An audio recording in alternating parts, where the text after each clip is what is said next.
Hello guys, welcome to the John Lee Show. Today I am together with Mr. Hazli. He's got a nickname here. I think maybe Hazli, what? Tell what's the nickname called? Hazli is my name. Yes. Hazli Bojili, is it? You got a special nickname now recently that appeared online. Oh! Wow, okay, the Susu one, is it? Yeah. What is that about? Okay, so recently I went for this online selling with 616 Media, Kim Tech Chong. So it was this continuous online sale. And then the product I got that time to sell was Dugro milk. So yeah, they gave me that product, and from then on, I started getting this name, Abang Susu lah. So yeah, that's how I got the nickname lah. Throughout this interview, we will not be using that nickname. No, please no. We're not selling milk, kan? Yeah, no okay, selling no. So no point of using that name anyway. But okay, so Hazli, you're a man of many talents. I've known you first, I think you were probably maybe 17, 18 together with a bunch of friends that were doing acting at that time. Yeah. So I've saw you grown to become, doing many things, many businesses, and pursuing many passions and talents. So maybe Hazli, you can tell us what exactly do you do, and what are the many adventures you've gone? What do I exactly do? Honestly, I also don't know what I'm doing. But if we pull it back, so when I first met you, it's through a friend as well, right? And then we were doing a play that time. I think it's more like we were under Greenleaf Theatre House. So Greenleaf Theatre House, at that time I was still a student. I was just about to finish my studies, and we started this theatre group because we are friends who share the same passion. So that time it was really just about working on an NGO, trying to reach out to the youth, to the community, using theatre as a medium. So performing arts, creative arts, and education has always been my passion. So no matter where I went from there, even up to today, I think I would still consider myself as a performer, as a trainer. I mean, okay, then coming to where I am today, right now, I do run several businesses. And then at the same time, I still am pretty much involved in the creative arts lah. So I would still say nothing much has changed, just maybe the way we do things evolve through time, that's all. Yeah. So it's very interesting that you are into performing arts. Yeah. Because I don't know many young people at that age, especially in Sabah, Kota Kinabalu, right, that has an interest in performing arts. Like what was it that made you go pursue that? Okay, let's see. That was when I was about 18 years old, right? So, back in high school, I was from LaSalle, and then I was already part of the drama team in the school, and that's where I started liking acting, performing. But then what happened was, at that point of time, I would say, wow, 18 years old, it's like about 13 years ago, yeah? Because now you know my age, by the way, but just doing the math. So 13 years ago, I think the performing arts scene in KK or Sabah in general, you don't really get much here. Yeah, but then at that point of time, it has already been quite common, and performing arts has already started to find its place in KL. And I was studying in KL. And so what happened was, as I was studying in KL, we get exposed to a lot of things, a lot of performances, theatre especially. So I'm more of the theatre background, and I got involved in theatre a lot in KL. And I really like how there's so many ways of expressing feelings, ideas, emotions without having to scream and shout, and then just leaving it with dramatic license to the audience to figure out what the message is. I find it as a very mature, creative way of conversing and communicating with people. So when I came back to KK at the time, and I was like, hey, okay, I want to try and continue on this passion, performing arts, theatre. And I realized at that time that there was really no platform in KK that was that time. So what happened was a bunch of us, including my friend Jasmine, Jasmine, we got together and we said, okay, maybe it's time we can start something for KK rather than, we're trying to search for a platform but there's none.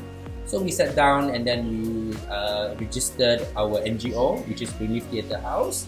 And that's how it all began. And then we realized another thing: there was no performing space in KK at that time. So I think at that time when you followed us, we were performing in very odd places. We were performing in the library, the State Library, performing in the museum, anywhere we can get our hands on a space.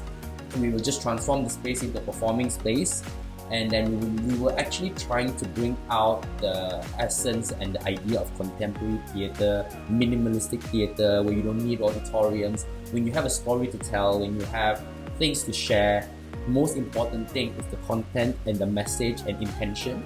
So that's what we were trying to go for. And I'm very happy to see nowadays, if you look at KK pre-COVID time, like the performing arts has come a long way. And people have already begun to understand, different ways of doing performances and then sharing their passion. And I think that's where I really appreciate the growth that has already happened for KK. Yeah, it sounds like performing, expressing is in your blood, because you liked it since young. Yeah. What you are doing now, as a trainer, going online as well, it's all about this performance and expressing yourself. Take us back, maybe back when Hazli was before school, maybe like 5 years old. What's your family like? And what were you the popular kid, the quiet kid? What were you like? Okay, I'm a very good boy. Scared of mommy? Okay, when I was 5 years old, that was pretty much the time when I think I was in kindergarten going to primary 1. My family, talking about, let's segregate the compartment, the word, what we're going to talk about my life. So at that point of time, my family, alright, I have an elder sister, 4 years older than me, and at that point of time, family situation wasn't that great. So yeah, because my mom and my dad, they're going through their own tough times. So that was the time when my parents were in the midst of getting a divorce, and so that's the time when you were a kid. I think I was a kid. Both of us were kids. But at that point of time, probably I didn't understand what was going on. The only real thing I was like, why are my parents fighting? Why is daddy and mommy fighting? Why is daddy leaving? Those are the questions that you go through. And then, but eventually it's like, there was the period of time. And then I got into primary school, and that was when I jumped into Chinese primary school. Yeah, so I went to Chinese primary school. That's why I can speak a bit of Mandarin right now. Whose idea was that, to put you in Chinese school? I think it was my own idea. Because at that time, at that era, I think most people don't know, TV3, TV2, TV1 at 6 o'clock, 6 p.m. You always have these Kung Fu shows. Yes. So I love those Kung Fu shows like Fong Sai Yok la, Fa Mulan la, all these things I watch all the time. Correct. So I always like to watch it, but I don't understand anything. So I was always telling my mom I want to learn that language. Probably nowadays people will talk about Korean language and everything. But at that time, was the entertainment. Astro didn't exist yet. The channels. Your parents none of your parents are Chinese, right? None of them. But you wanted to learn Chinese. I wanted to learn Chinese because of television, because of the shows. I wanted to understand what those characters were saying. And so at one point, my mom was just driving, and she said, "You want to go to this school, this school?" I said, "Which school can teach me Chinese?" So then my mom was like, "Okay, so you want to go to Chinese school?" And then she gave me warning lah. Once you go in, Chinese school is no joke. Because my mom herself is a teacher trainer, so she knows Chinese schools are like, at that point of time you get caned, disciplinarian, and then you need to always get your A's, everything. So I was like, and then when I got in, of course I regretted to a certain point, but at the end of the day, looking back, the friends I made, and mostly right now being able to converse in another language, especially like Mandarin, really helped a lot in terms of my career, in terms of my the networks I built as well. So that's how I got that started. And when I was primary 1, primary 2, that's when my mom and my dad really got a divorce. So my mom is now I lived with my mom, and she raised me. So yeah, basically that's how my childhood was. Growing up, I would say that even though I was raised by a single mom, I don't see much issues in terms of attention or anything, because I think I have a wonderful mom, and my relationship with her is very close now. Yeah. how does that bring you to your high school days after that? High school days. All right. So for high school days, bit of a culture shock because from a Chinese school going to a normal vernacular secondary school, I went to last time it's vernacular, right? Yeah. Yes, should be. Sorry, if I made a wrong statement, but yeah. So I went to an all-boys school, LaSalle, and I'm not trying to imply anything about the system, but the difference of you didn't bring a single book to school during primary, a Chinese primary school, and you didn't finish your homework in a secondary school, which is like LaSalle. It's quite different. Chinese school, you'll be shivering, you'll be scared. And when I went to like LaSalle, it's like a bit more chill. So I was like the nerd in the school that time, but it only took like maybe 1 month when I just like, alright, it's either I join these guys or I'm going to be like, I'm just going to be left out. So the pants was up here, the Chinese school, belt was here, bag was like huge. Yes. And then hair was like stuck like this. After a month, pants went down. Bag was empty. Sometimes no bag to school. So that I'm not saying those are bad school, but you adapted. I adapted to culture. And then after that, I actually found myself to become a bit more relaxed. So I felt more relaxed. So I got my discipline. My commitment to work, discipline towards like how I study and everything through my primary school. But when I went to LaSalle, basically I got my independence there. Being my own person, that's where I got it. Yeah. So, like, you learn to adapt to the culture of the new school, Yes. the new way of living. Mm-hmm. Yeah. And then that was also the time where you find independence. Yeah. And also the love for art and The performance. love for art, yes. Who brought you in to do performing arts? Oh, okay. Drama, I have a teacher there. Those who know her, she's Madam V.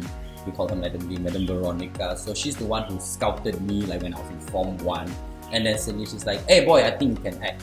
I was like, okay. So we went for the audition, we tried. And then that's when it started from all the way from like Form 1 all the way to Form 5. I was always in the team.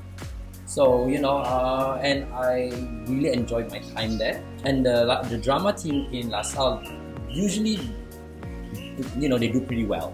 They usually win a lot of things. So that's when I'm like, okay, then we make a lot of friends. And it's more about that, like working with people, getting to expand your ideas. I think that's what really sold me as well, not just the performing side. The performing side, yes, it's fun when you get to see a product, but at the same time, working with people, learning how to handle different people.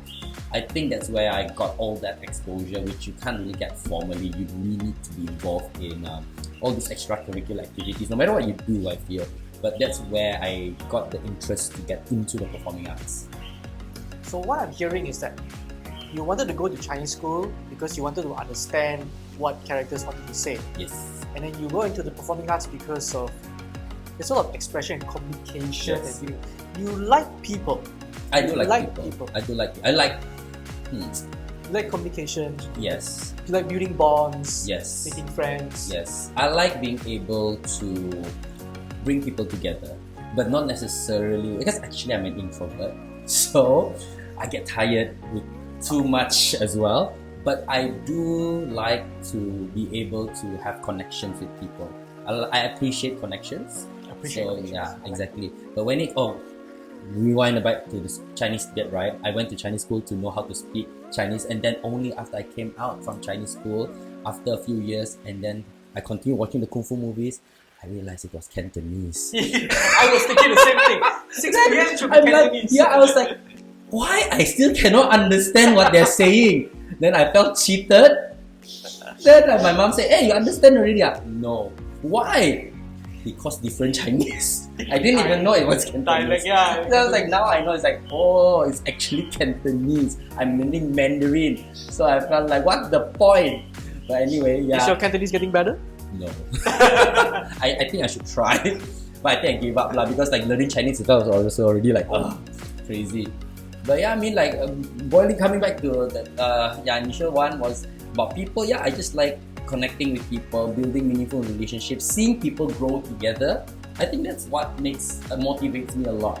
You know, seeing people actually finding growth in their own life.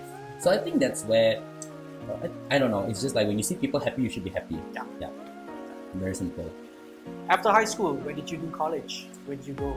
So I got a scholarship to study. So I went to study. I was offered to actually study engineering, of course, like the most common cliche, boring scholarship you can get, right? But then I didn't want to do the sciences anymore at that point of time. I think I had enough. So I asked for the other options, like, do you have any other options? So there was accounting, economics as well that they do offer. Okay. And so I said, can I please take that as my first choice? And then they agreed. So because of that, I was under Petronas. So Petronas then, because I didn't take engineering, they then put me under their subsidiary who needed more of business, which is MISC. MISC is the Malaysian shipping company. So they are a subsidiary of Petronas. So I went under them and I studied economics and accounts. So at that point, I went to do my foundation in Sunway, and I was supposed to further my degree in Australia. But then I decided to then do it locally because the scholarship is a degree in an Australian university. So because I already started working when I was studying. Oh. Yeah. So at that point of time, I think I wasn't really thinking about going abroad. I was really thinking about, okay, I'm working, and then I felt like my family needed me here, not there, for a lot of family reasons.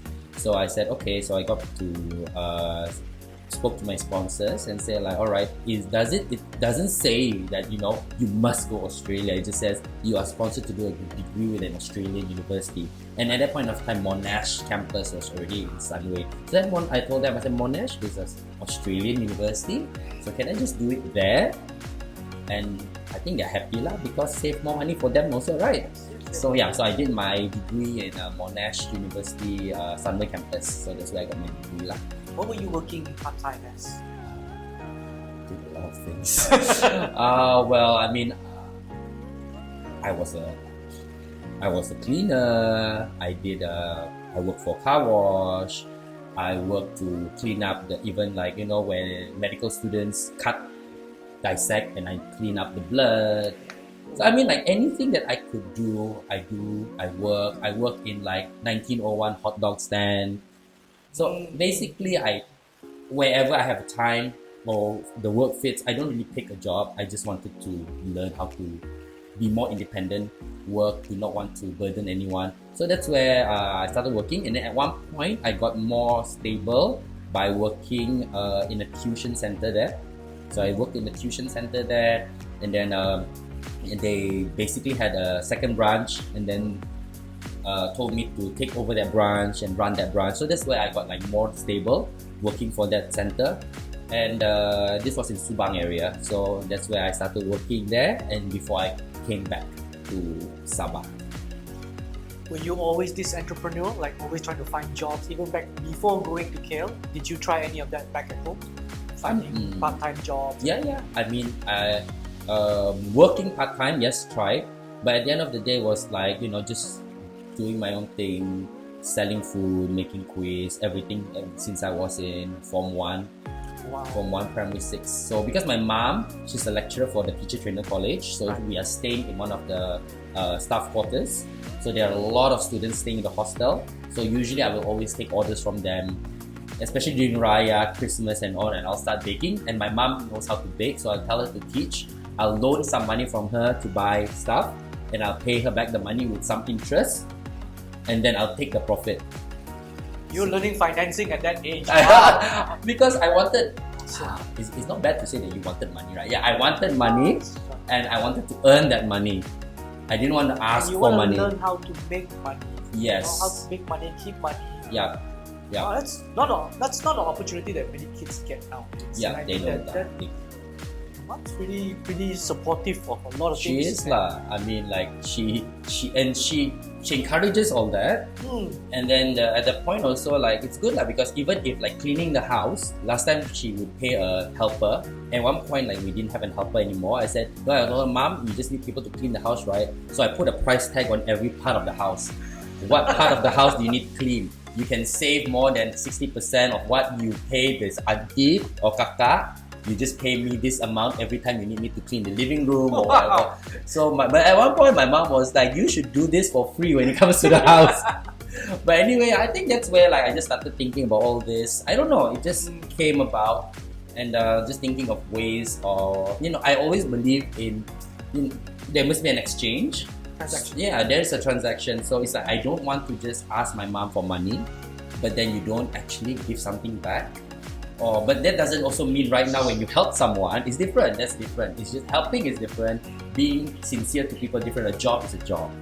So yeah, that's where. So there's this pokok mangga outside our place. So there's like 5 around the hostel. So I'll always climb the pokok mangga. I'll climb the mango trees. I'll pick the young mangoes. I will make it into jeruk and I will sell it to the hostel. Knock to each door. And then kakak mau beli ka? Wow. And that time 50 sen pun is a lot, okay? And then my capital was 0. I climbed the tree myself, right? So it's like, yeah, we're going to room, selling the manga and all this, and then getting pocket money, and then being able to buy. That time, you reward yourself buying pizzas, like Pizza Hut, KFC. How old were you back then? Sorry? Primary 6, Form 1. So I was about 12. Yeah, Wow. I was about 12. But my mom will teach me how to do the jeruk lah and all this. I will tell her, teach me. So she'll teach me, then I will do it, and then next time I know how to do it already. But like you said, I think kids nowadays don't really get this chance, or I don't know if they even want to do this. Maybe they would want to, but the opportunity is, I'm not sure. I don't have kids. I mean, it depends. I feel like because a lot of these things depends on your personal curiosity. Do you want to learn? Mm-hmm. I'm actually pretty surprised that you're a very curious person, isn't it? You're very curious that you want to learn so many things and do so many things, and you go for it. You've got a very supportive family, which is awesome. Yeah, that's a big plus. It's a big plus. That's a big plus. Yeah. How about dad? Even though he's no longer in life, is he a supportive dad? Yeah, he is a supportive dad. I mean, we have a close relationship. Like, I mean, I do get to visit him, meet him, and then he takes us out. He supports us financially as a duty as a dad. Up to a point, when I was studying in university, there was one time. Of course, my dad is now he got a stroke, so he got paralyzed since then up to today. So he can move, but it's still just partly still paralyzed. So he still needs support. So he has been a very supportive dad up to the point where that happened, and then I knew like as well. I cannot rely so much already, and that's where also I think I was thankful that since a younger age I was already trying to self-support myself in any way I can. So when I was studying already and the scholarship was there, and then I started saving already. So from actually a young age, and when I actually earn money, I don't spend the money as well. So my mom was pretty shocked when I went to study, and then when she wants to sometimes she needs to give me money and all, and I'm like, it's okay, I'm okay. And then when she found out how much I had, where did you get all this money from? I was saving since I was 12. But it was in the tabung lah, like in the different tabung. So and then they're quite shocked. And I think that's where also it gave me a head start to start small businesses here and there. A lot of people said, how did you start businesses at a very young age?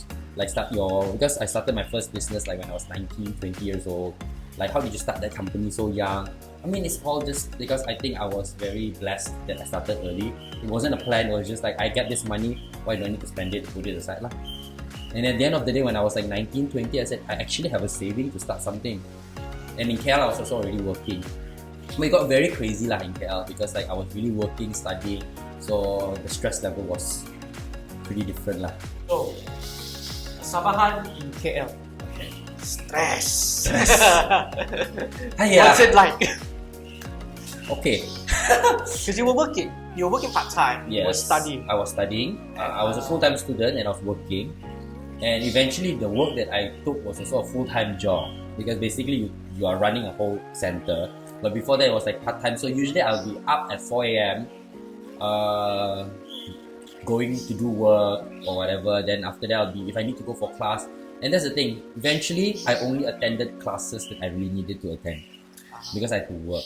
So usually lectures I will miss, don't do that guys. So I miss lectures I will attend like tutorials that have attendance mark or like group work marks. Everything else I will miss. Then I will go to work lah, and I will be back at night about 12 a.m. and the next day is the same thing again. Like 4 a.m. up, 12 a.m. back, sleep about 1 a.m. So I have a 3-4 hour sleep a day. So I've been working lah, and that was like pretty much my life for about 3 years in KL. My whole degree life.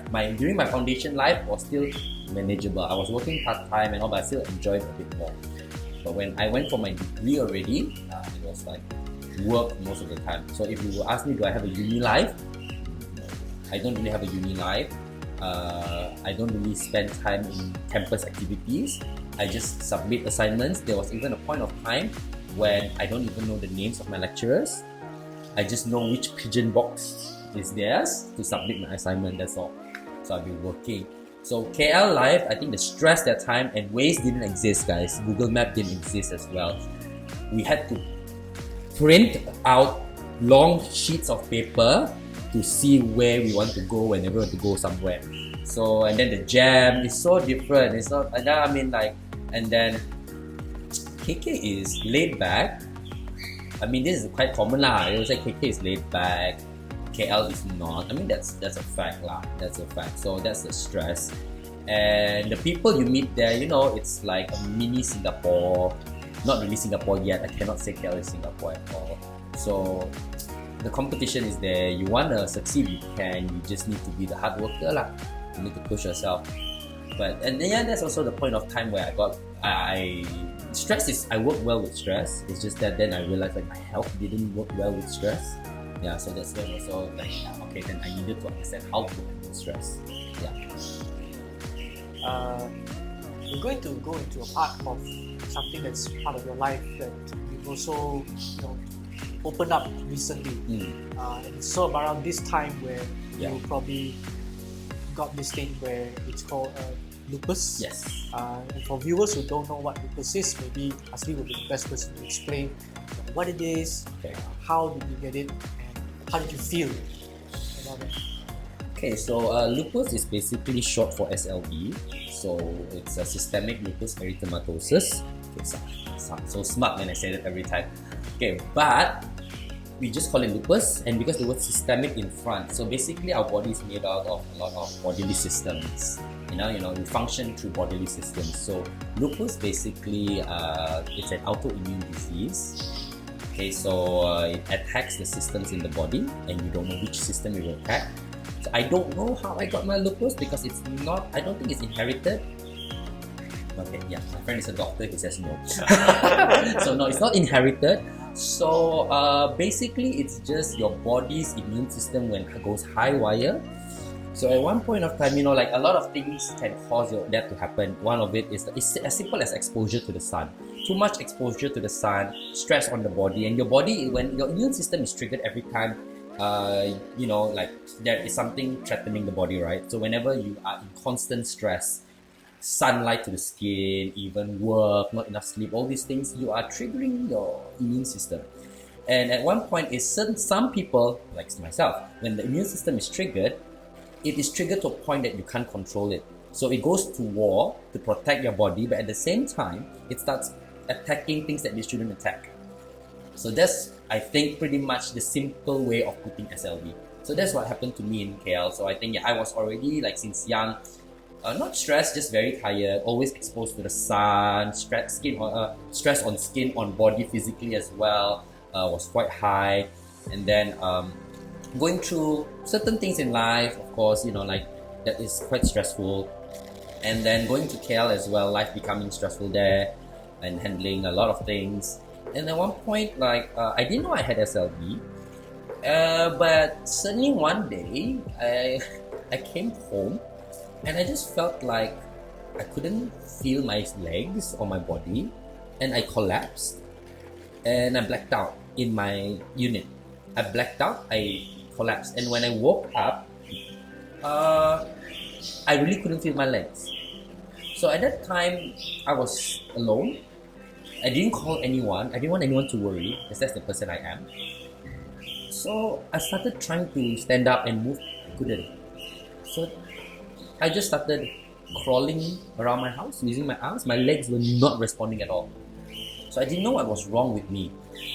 But after a while, and after a while was like one day later lah. One day later, my legs started to move again. I was like, okay, I can move. But then, what then happened was suddenly I started coughing, falling sick, coughing, and then I remember like coughing blood.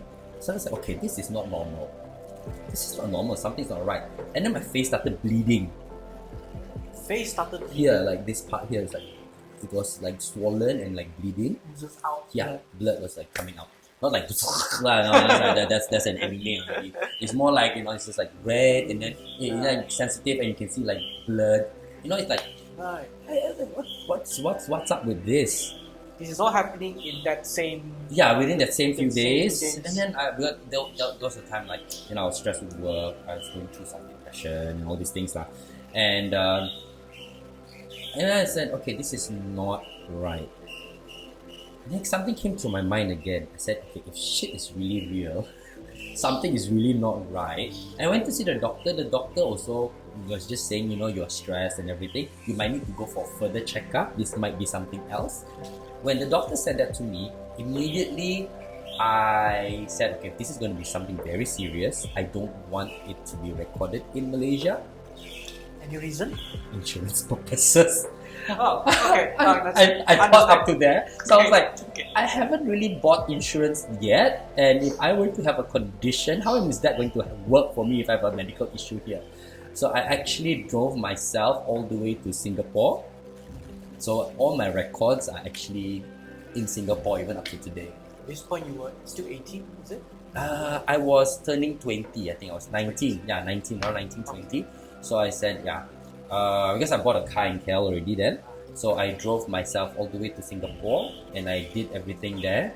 Checked everything, and then when the doctor said, okay, you have SLE, you have this, lupus, I was like, huh? What's that? Because at first I was like, what is this, leukemia or whatever, you know, you had all those famous names. And then I was like, God, you gave me something so unpopular. It's so uncool. But anyway, at that time, of course, now I can joke about it because I've opened up and talked about it. But before this, it was like crazy. And when I found out, of course you're scared. What's this? And the doctor says, well, basically, and then when they explain to you, you have an autoimmune disease, and you're like, sounds serious. And then they say, all right, so basically what your body can do now, it will attack different parts of your body. And then when you don't control it and it flares and it attacks different parts of your body systems will shut down, will fail, and you can die. And you're like, okay, thank you, doctor. You know, Singapore doctor lah, huh? No hard one. So they will just tell you, and you're like, okay. And at that point of time, why I was coughing blood is because the lupus had basically attacked my cardiovascular system. So it was like basically going for the heart.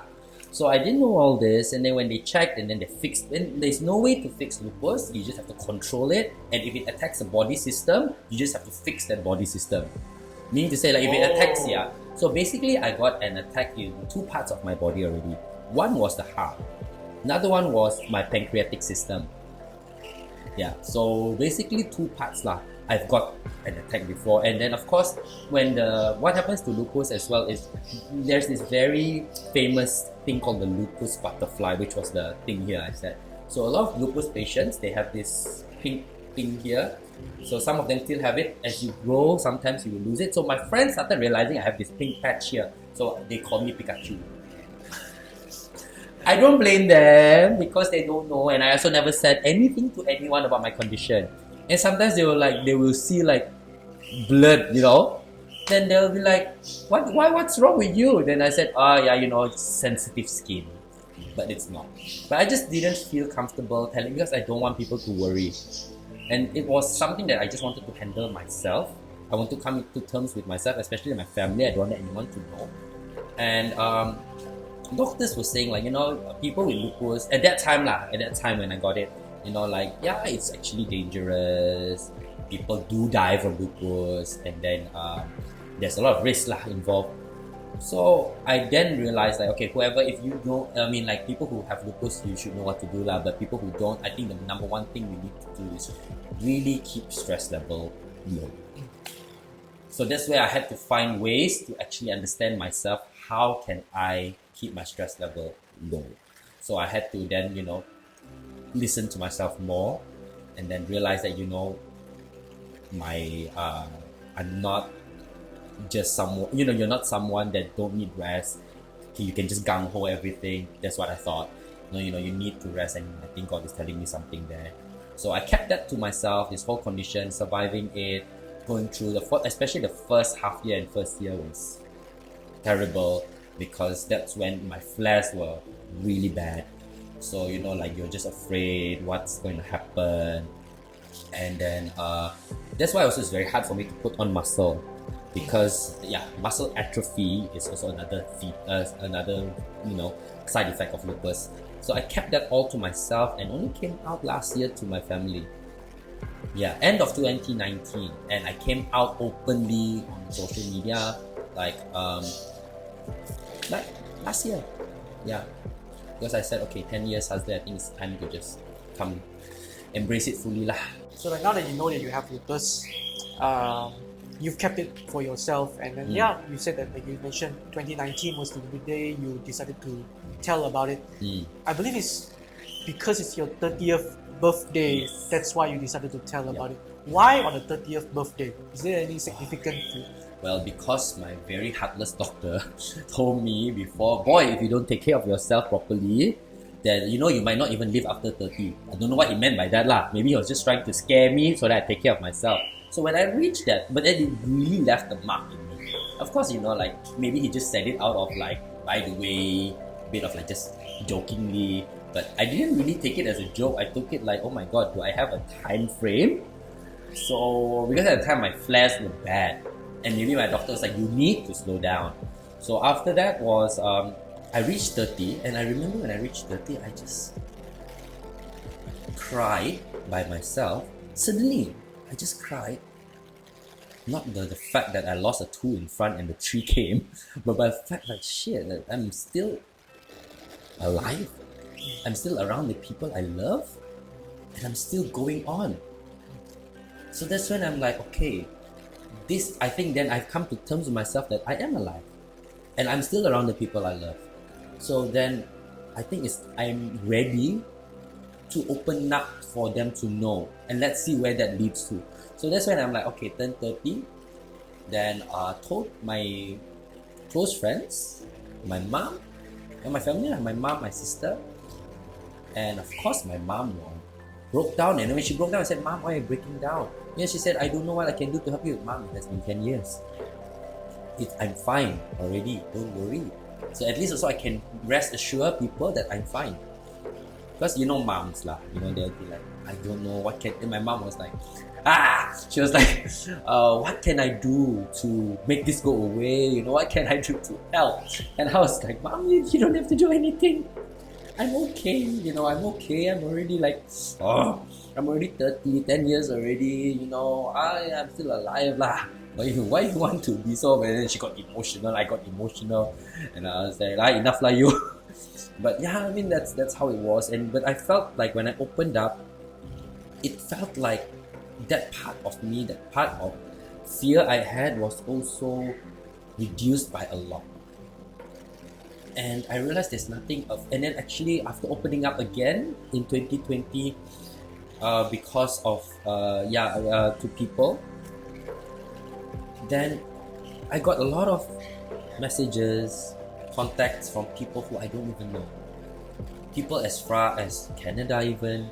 So I don't know how, like maybe the story was shared or whatever, contacted me saying things like, they're going through maybe not lupus, but they're going through some chronic diseases or autoimmune diseases themselves, and then they felt a connection to the story, and they themselves didn't know how to open up or who to talk to. And then that it made me feel like, wow, okay, this is another way that we can help people and we can connect people. So I actually didn't regret that at all.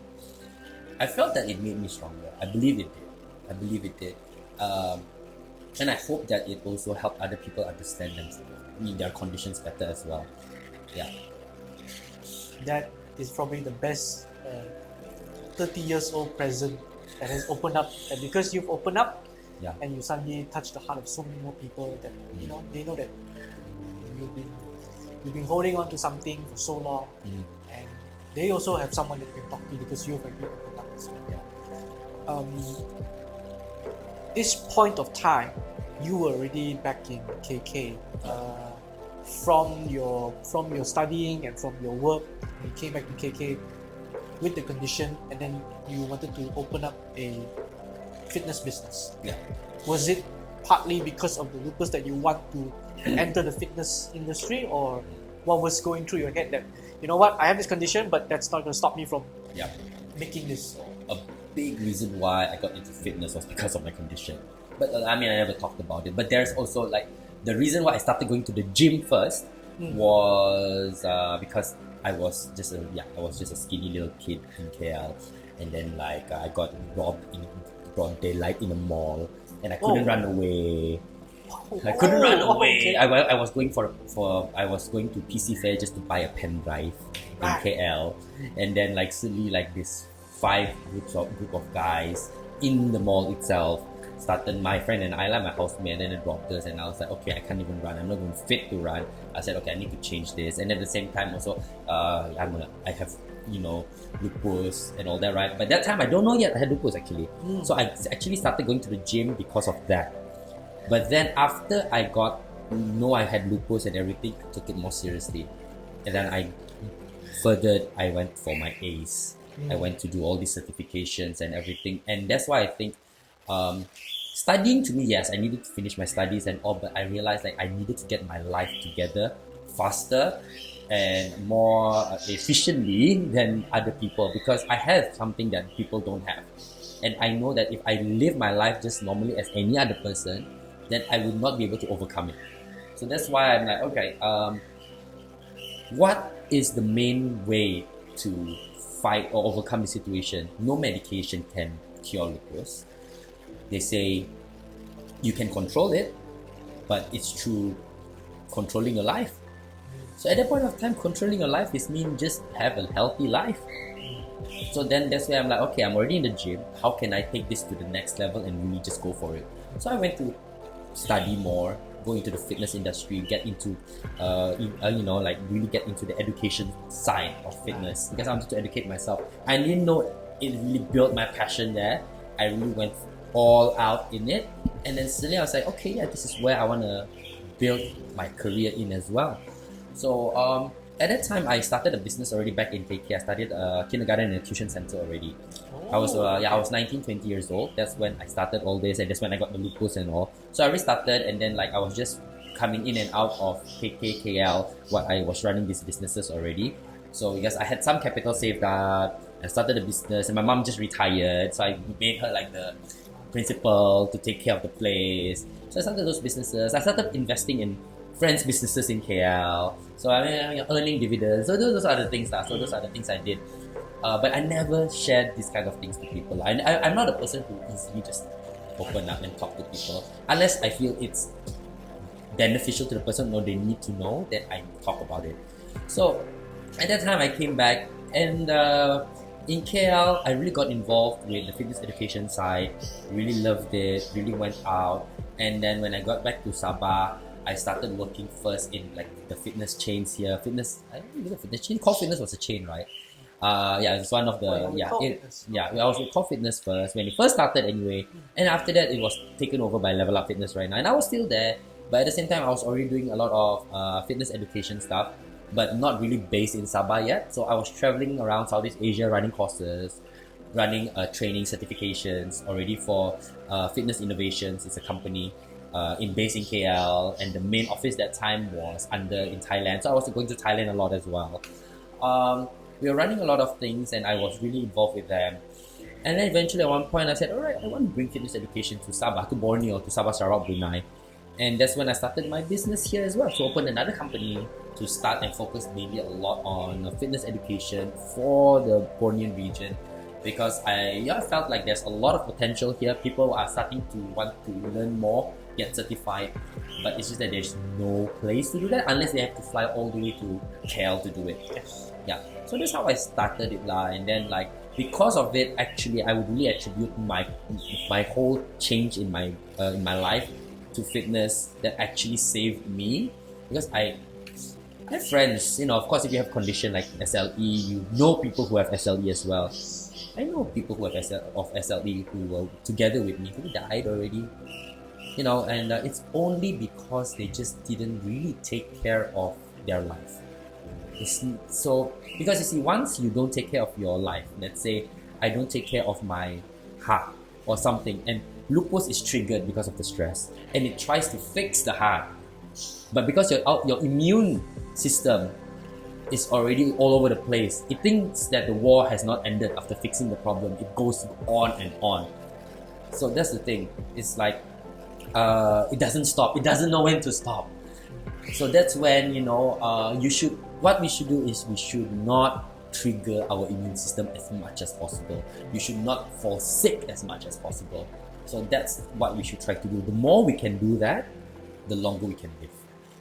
That's how it is. But if you live a normal life, eat like a normal Malaysian, live a sedentary lifestyle like a normal Malaysian, so sorry if you're a normal Malaysian, you know, you will bound to get other illnesses, you know, diabetes, high blood pressure, and if you are a lupus patient and you get these conditions as well, your chances of survival is pretty low, because your immune system will always be triggered to save yourself, but instead you're killing yourself. Yeah, like just recently, last year, the Sultan of Brunei's son, one of him, he died. So he died, and he's very young, around my age as well. And everyone thought it was COVID, cancer, leukemia, no. And then after that, the younger brother revealed on Instagram, and this really reached out to me as well. The brother died because of lupus. And what happened was his blood vessels burst, his system. So when it started bursting in his body, there was no way to stop it. So that's why he died. So it doesn't mean like no matter what background you're from, he's royalty. You know, they have everything. But you know, when these kind of things come, and another reason was, and it was shared there, that the brother is also is also bipolar. So he's diagnosed with bipolar. He's bipolar. Therefore, mentally to control stress is difficult. So when you don't have stress under control, then I really felt and understood, and I really felt sorry to hear the story. But at the same time, then, you know, it's a reminder to us again, to me, you know, like things can happen to anyone. Doesn't matter where you are, who you are. Yeah. So getting into the fitness education line, and then you mentioned this just now, which I think that some of you might be interested to know, is that it's actually hard to gain muscle and weight when you have lupus. Yes. So share us a bit of your challenges and what you had to go through to gain weight, and why were you looking to gain muscle and weight? I look good. Were you going for a pageant? No, I wasn't. The thing is, I'm not a pageant guy. I don't believe in pageants, but I tried one. You tried one? I tried one just to see lah, and that was also during my 30th birthday. I'm like, I want to lose lah. You know, try one time and then I'm not gonna try it anymore lah. No, pageant's not my thing. So yeah, well, basically because muscle atrophy is something that we as lupus patients, not all, some of us go through, and I do believe that it's very hard for me to build on muscle mass. So people ask me like, how long did you train? Oh my god, I started like more than 10 years ago, and I'm only here like this, you know, naturally here. So I'm like, people who want results in 1 year and you can get it, you're really lucky lah. You know, but the thing is, I just believe that, you know, you just don't give up lah. As long as day by day I'm still alive, then there's a chance for me to try. And I try, and at least I think I actually enjoy working out. When I work out, I actually feel happier. I feel like, you know, it's a stress release as well. So if I don't you take my workout away from me, then my stress will be very high as well. So I think that's where I'm just going to work out. And I just went on and on lah. And I really, at one point, for nearly 2 to 3 years, really looked after my food as well. So at that point of time, that's when I really see results and everything. You're very happy with yourself. And eventually, I proved myself that even though I have a condition and I know there is a challenge there, but I do still see some results. And I still am very happy. So that's why sometimes, at first I was also very shy to embrace it, the results and everything. But now if you see my IG, I don't care.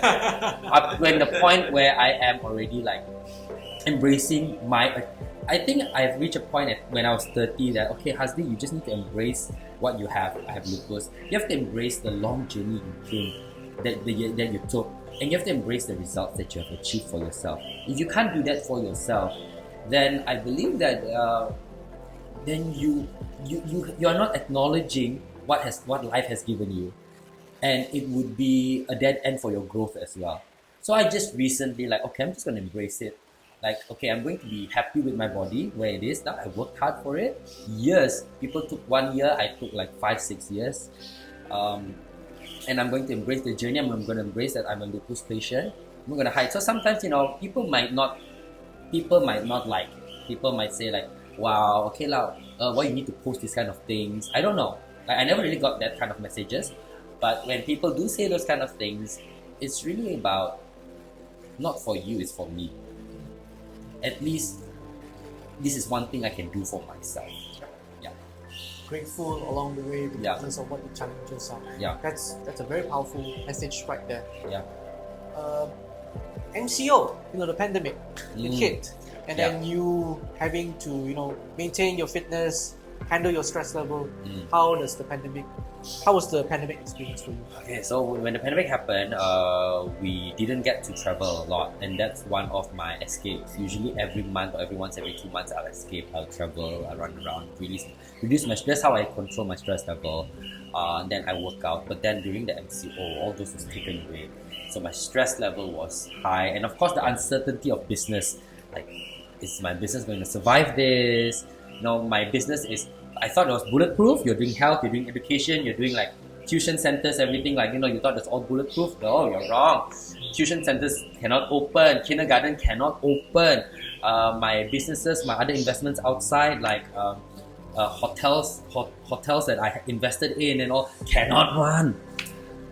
I have a engineering company that runs for oil and gas, cannot run. So you're like, how now? What do I do now? Everything was a standstill. Of course you're stressed, and plus I cannot do anything to release my stress.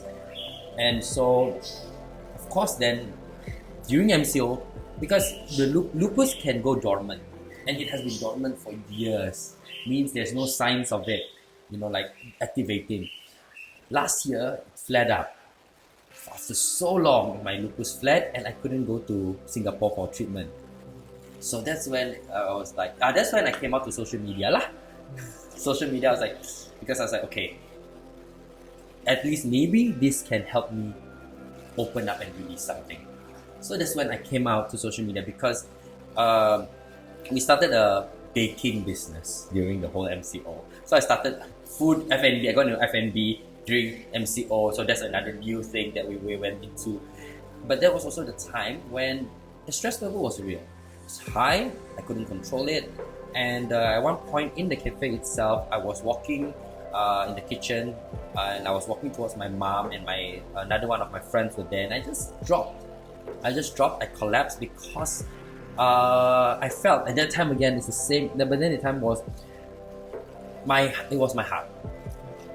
It was my heart. My heart was just you feel like someone squeezing it, and I knew when that happened, it's I just have to relax. So the thing was, my mom's face when she saw that happen, she was of course. So she was scared, worried, but she was also very calm. So my friends were lost. They were like, what to do? My mom just came, she held me tight, and then she took charge. She made sure that I was fine, and then she told me to relax, and I basically knew what to do as well. So I just tried to relax, try not to fight it, because each time I tried to breathe, it goes tighter. So I just needed to wait until my heart just relaxed. So at that point of time, yes, that's what I did, and I just told my mom, wait. I couldn't talk. I just told her to wait I was already losing consciousness. Wait, and my mom just kept me calm. And then she did all her whatever. I don't know what she did, but eventually, like, I came back, and they wanted to send me to the hospital and all. I was like, no, I'm okay. I know I was okay. It was just that attack, and all I needed was just to rest at that point of time. So they sent me back, and I rested lah.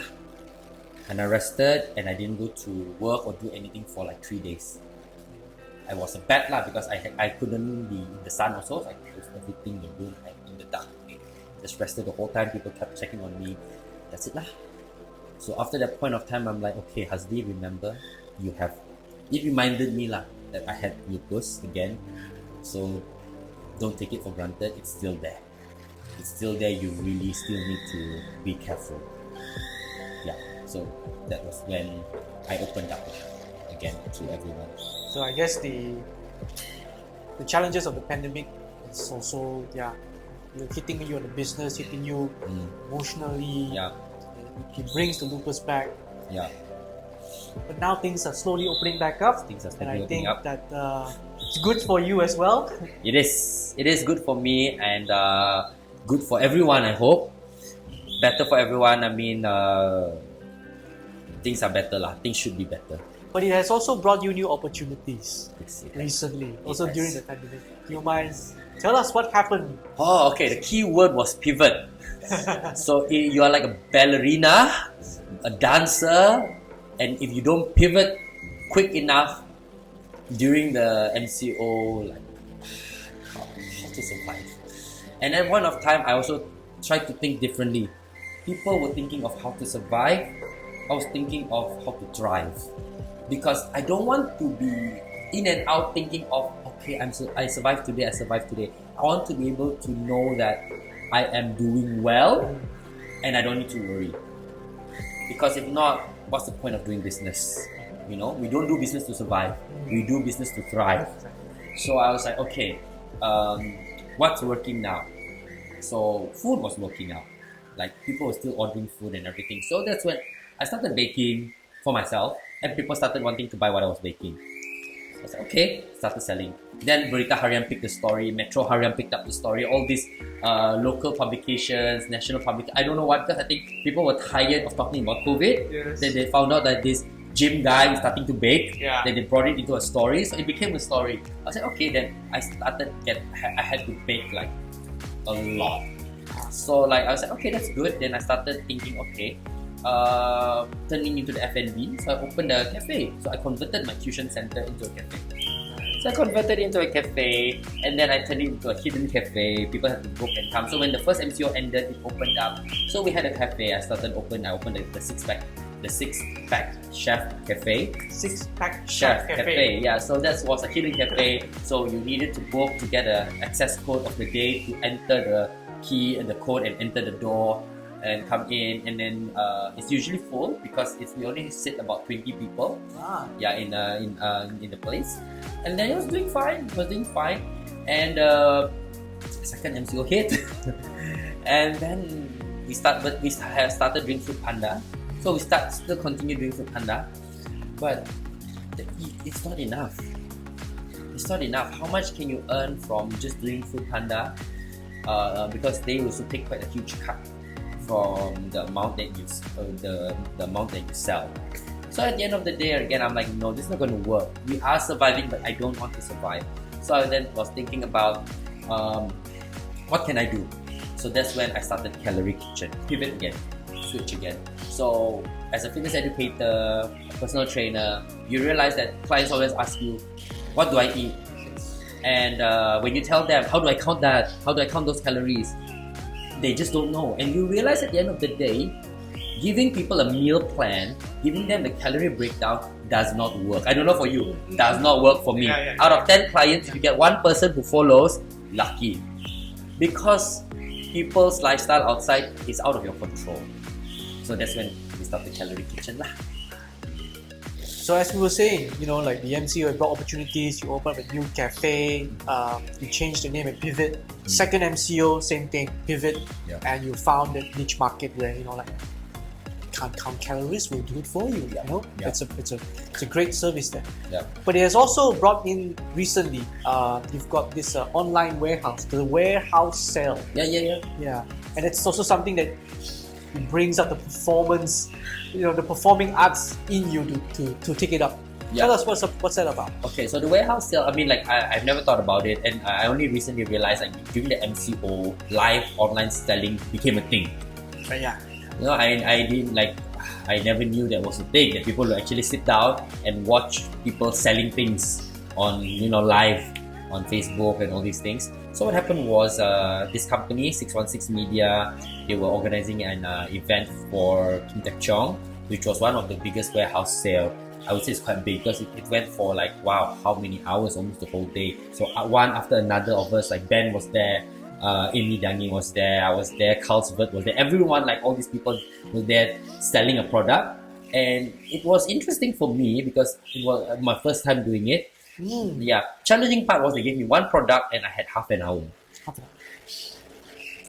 Too long. Was it half an hour or even 1 hour? I think it's nearly 1 hour of selling just one product. So, like, I think it was a good learning curve for them as well. You don't give me one product only lah, huh? How much can I say about milk in like nearly 1 hour?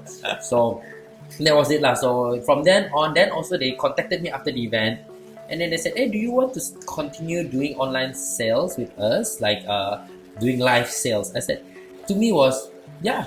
I mean, I would want to try, and then so I was with them for about nearly 2 months after that, and then I stopped just last week. Because I'm going to KL and I want to focus my energy on the move.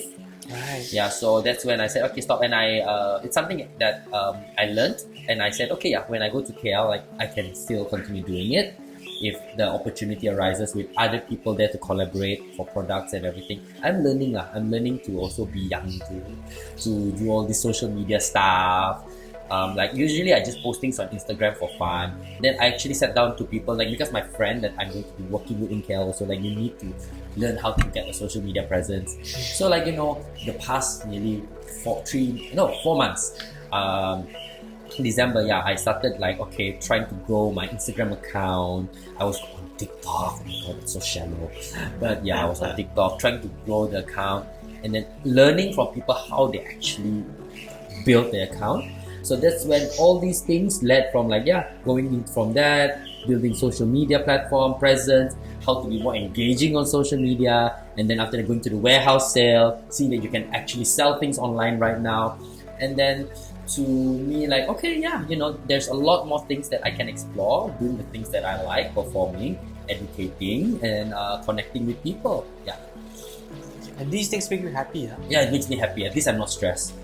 Which is good, like, you can keep the loopers away. Yes. Even though it's work, it's happy work. Yes, true. We would love to see you, like, when you're in KL, and what more great content you can actually chuck up there. I think that's going to be a great adventure for you. I hope so, yeah. So I hope to learn more lah when I'm in KL. Exactly. So usually, before we end the show, we do a 10-word meaning game with our guests. Basically, I will throw 10 words at you. Okay. And you basically, you take your time, digest. You can reply me back in one word. You tell me what you think about the word. Okay? So, first word that we're going to throw at you, something that you've been good at handling. Money.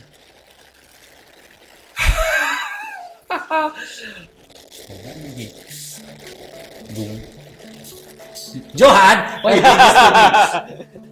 Money. Just be honest and what you think about it, or what it means to you. Time. Money means time. You care to elaborate on that? Well, you need time to earn money. You need time to make money, right? And with money, you can make time as well. You see, so I look at it that way. Like, if you have money, you have time, then you would have time to spend with your friends on memories. Like, go to a place, enjoy yourselves. But you also need time to earn the money. So it's like juggling between these two things. I feel like using your time very wisely, you get the money you deserve.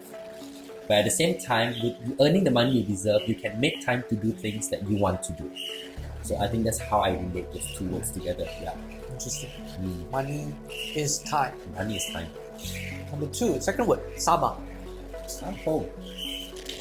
Easy, I think. Yeah. Passion. Heart. Feel. Emotions. Yeah. Passion is a very strong word. Passion is a very strong word. Well, so when I hear the word passion, I get lost in the word. But I think that's the issue as well. So I would actually put the word lost. Passion. Because you can get lost in it and find something great in it, or you can get lost in it. People who cannot separate or compartmentalize passion and work and commitment, then you just become an artist. You can't sell anything. Sorry, some of you out there, I know, okay? You have good songs, you can sing, but you don't know how to manage yourself. So that's why you are not successful, right? So that's why. I think that's a very, very important Yeah. piece of information being put out there. Thank you very much for that one. Fitness. Life. Because you need it throughout your life. Stress. Lupus! For me, it's more special. KL. Growth. Growth. Okay. That's where I found out a lot of things. Yeah. Ironically, lupus. Are you stressed? Yeah. Lupus. Mum. Everything. Life. Everyone. People. I mean, I like to be alone, but I need people. So, if I don't have the people around me, the people that I actually put or invest emotions into, then I don't think there's life. Last one. Legacy. Why we do this?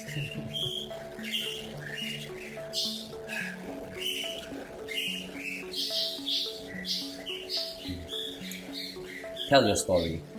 Be yourself. Because we don't need to scream and shout, win awards, be the richest, be the most successful in people's eyes to leave a legacy behind.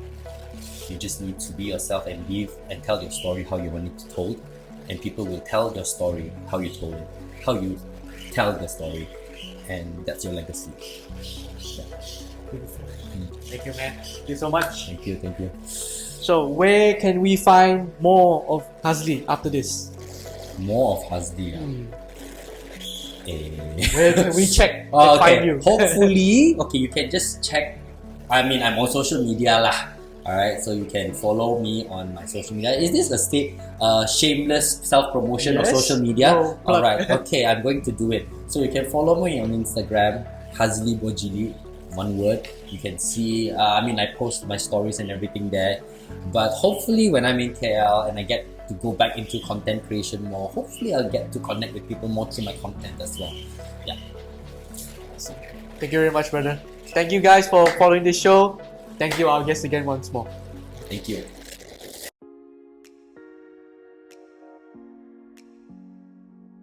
Okay, so today I got the chance to be on the Johan Julian Lee show. Okay, and I didn't know what to expect coming here. And he gave me the questions beforehand, but I honestly didn't read the questions at all.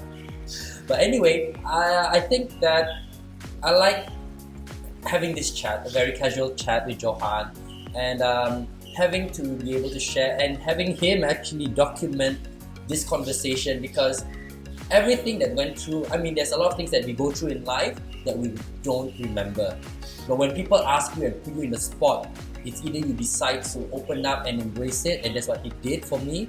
And you are made to, you remind yourself about a lot of things that you have went through in life. So for me, this was a day of self-reflection, a day of reminding myself how far I've come, how much more I can achieve, and where I am today. So I really hope that you guys enjoy watching this piece right here. And thank you, Johan, so much for having me. And I hope to see everyone again soon. Alright.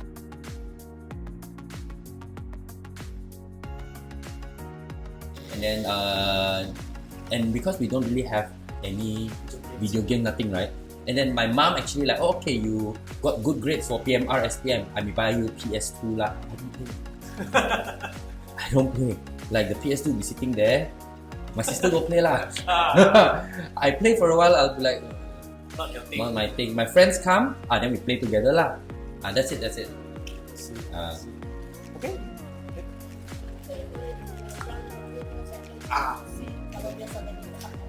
Okay. Okay. So I think business simulation games lah. Yeah, like SimCity, all this quite interesting actually. Because I picked it up also. Yeah. First, I saw my dad play it. All this city thing. Then I was curious. I asked. And back then, you buy the pirated stuff, right? It's just the CD. Or the CD. But there's no manual. Yes. And then I remember I tried out. Just you don't understand the taxes, you don't understand the growth. Yeah, I figure out myself. Actually, can't think of it. And no internet to check also, right? No internet, no game shark. Yeah. So the time, yeah. So I play things like theme park lah. You build your own theme park, and then you have to like put the stalls in correct places. If not, nobody go there. You have to check the quality of your food. You have to put the costing. So I think that's where you learn like. But I tried to bring some friends to play with me instead. Of course, a lot. I mean, I was trying to look for who plays this kind of games also. No one. Everyone was playing StarCraft that time. Siberian Sun. Oh my god, these are good games. Counter-Strike. I play Counter-Strike with friends sometimes. Only when they really drag me to cyber to play and go. I am just there for them to kill lah. They don't need to shoot me. They just have to run next to me and use a knife. I die one. Because I'll be shooting the sky. I don't know what to do. Were you very self-aware who you hang out with? Like, you know, like he's a good guy, you hang out with him, he's not so good, you joke around. You do that, or would you like, I'm friends with everybody, I don't care. I think more like that lah. As long as, but then when I feel uncomfortable, I know how to back off lah. I think I will just back off. But sometimes, I mean, during high school, it was just very. I tried to be friends with everyone, but then suddenly I think that's also where you learn like, no, not everyone is meant to be friends with lah. Yeah. Some people are toxic. Yeah, and then now, if you say, am I more aware? Yes. Oh yeah. Yeah, of course. As we get older. Yes. Because you just don't want to waste your time and effort anymore lah. You're old already, right? Not enough energy, and my introvert energy is also running off already. I think that's true. Priorities start to come into play. Yes. What about girls back then? They Salah. attract No. I think I was more thinking of work, you. Really life, money. Yes. Even now, so work, life, money, travel, see things, learn things. I'm a curious person lah. So like, it's more of that lah. Yeah, you got very strong. Now that I listen to this, I hear a very powerful, adventurous spirit. Yeah. I mean, I like to travel alone. And when I travel, I don't plan anything. I just take the train. I just stop in any random station that I don't know. I go down and just walk around. Oh, that's one thing. That's I'll just do that. awesome. I think even before because I usually every 2 months I'll fly somewhere. That's like my escape. So I'll just go get lost in a city wherever, and then come back again and recharge. And then I work again. The earliest age makes up doing that. The earliest age was when that was really when I started studying foundation. Maybe like 18. When you were in KL, Yeah, right? 18, 19 lah. So there's one time I brought my mom. I think I was 18. Yeah, I was 18 years old. So I bought a random ticket for both of us, and then like I didn't book. That time also no Agoda, no nothing. Yeah. So I just did everything. My mom said, "Where are you going?" I'm like, Surabaya." Then my mom like, "Why there?" I don't know. I've never been there. Then I think my mom was shocked in the way how I travel. Yeah. But my mom was quite chill lah. But you wanted to see things. Yes. Yeah. So I went there, and then when we arrived, where we staying? Well, I don't know. I just asked, where can we stay? Yeah, let's just try. I just tried. My mom was so worried. But yeah. I mean, I mean, a lot of tough people Yeah. definitely have a vulnerable side in them. Yeah. But it's just that you have little a lot of like first impression. Mm. You get punched, ask someone to nurse me. You Mm. get hurt, ask someone to sayang me. You get that, ask someone to attention. That's usually the first response to most Yeah. people. Yours will be like the It's okay. Yeah, lor. Handle it lah.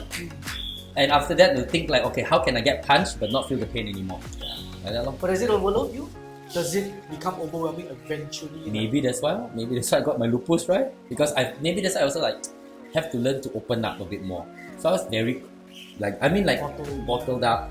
With people and all, I would always want to be bringing people together, being happy and all. But when it comes to things like this, I bottle up. So maybe that contributed to my depression. What do you bottle up more? Anger or sadness? Which do you think is More. more? Oh wow, both though.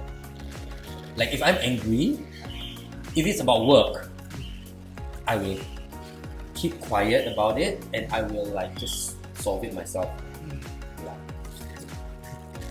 So usually I will just keep quiet and okay, let's say I have a team. Someone didn't do their job. You're going to know that I'm pissed lah. But I will not the type of person to confront you and find an argument with you, because to me, the way I think again, the job is not done. Let's just get it done. But I'm unhappy lah. But if I think that you're not competent to do the job is still not going to get done. So I'm just going to get it done. Then bottle up lah. I see. So yeah, I mean, if I try to avoid confrontation lah, because I'm not the type of person who like confrontation. I'm not confrontational lah. I don't like to argue and all. Sad, I'll try on my own lah. But doing your schedule like that, there's not much opportunity to unload that kind of. That's why I like to travel, run away, and be by myself, and then just So search get lost. Yeah. So when I still do theatre and writing scripts, I'll disappear for a week, and I'll be back and I'll have a script. Things like this. I'll be running. I'll go away, just cut off, and do something, reconnect with myself, come back. So I need that lah. So that's why the MCO, what's more challenging than running business and all this is the space to breathe, move around, because I'm always confronting work and stress the whole time. So that's why last year I opened up also, because suddenly my glucose, after so long being dormant, suddenly it flared after so many years. It was during the MCO. Because I was suddenly I had no escape. I had no way for myself. Every day was the same thing that I had to face, and I didn't have space to reset my mind. Yeah, so that was when it flared. That was the first time also it's something I collapsed again, and it happened in my cafe. Yeah, I read about that. You do it. Yeah, that was the first time, and that was the first time my mom saw, because it will happen in front of my mom and my friends who were working there. And the first thing in my mind was shit. I don't want to capture this one.